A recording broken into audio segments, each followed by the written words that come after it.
Allah, let me tell you something, Tinubu, between God and man. Allah release this man. Release this man. This is the only man that has solution to this madness. That have seen this madness before it even start happening. I am telling you, forget about it. Well, this time around, I'm going to be brutal with the fact I don't care about tomorrow, seriously. Tomorrow now, God, honey, day. But sincerely speaking, check it globally, everywhere in the world. Wherever you see the manifestation of this Stone Age ideology and radicalism, there is nothing that has ever addressed it apart from equal strength. And why am I saying release this man? This is the only man. In short, this is the only region. The Igbo region is the only region that has the equal strength to match this equal madness. And to some certain extent, it's not even matching equal madness. Because the madness of these people is beyond even that madness that you find even in the northeast, in the southeast. Apologies to the lives that has been lost, even if now my relative life that has been lost in the course of the southeast ideology. But I am telling you, the southeast ideology was an invention of necessity. Between God and man, invention of necessity, not born out of mirage, not born out of a stupid God that cannot fight and defend himself, a stupid God that capitalizes on people to actually fight for him and to ensure that everybody does things according to the monkey God. I am telling you, that is just it. No amount of preaching, no amount of anything you will ever say. But the fact is, you are actually supposed to take the giant step, but you can't. Why? Because politics is at stake here.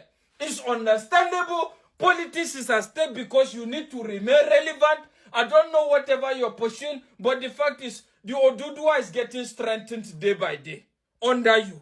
Take it or leave it. But the fact is, what now becomes of people that are not of Oduduwa and other descent? Why do I say these people are the only people that have the strength to match this?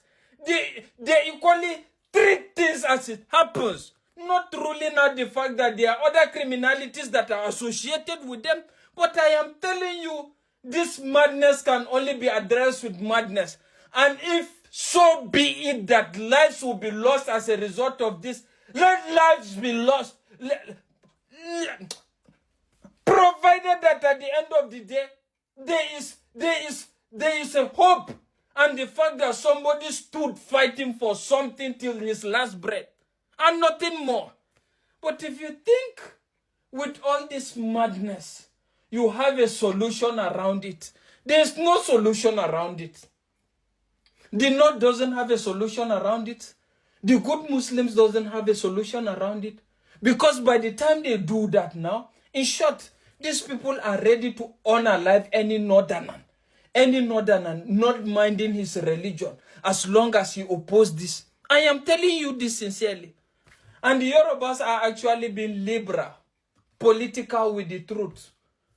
We are all one, we are whatever. But at the end of the day, it's gradually affecting them too.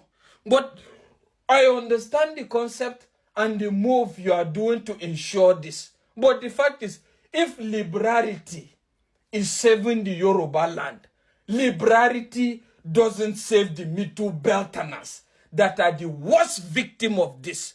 Liberality doesn't save the Igbo man too. Liberality very soon will not even save the Niger Deltans. That is just it.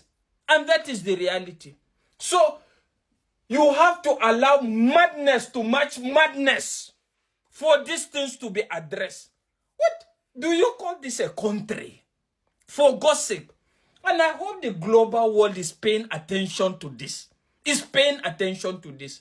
Nigeria, a country of particular concern, where you have two ideologies actually deciding the fate of a nation.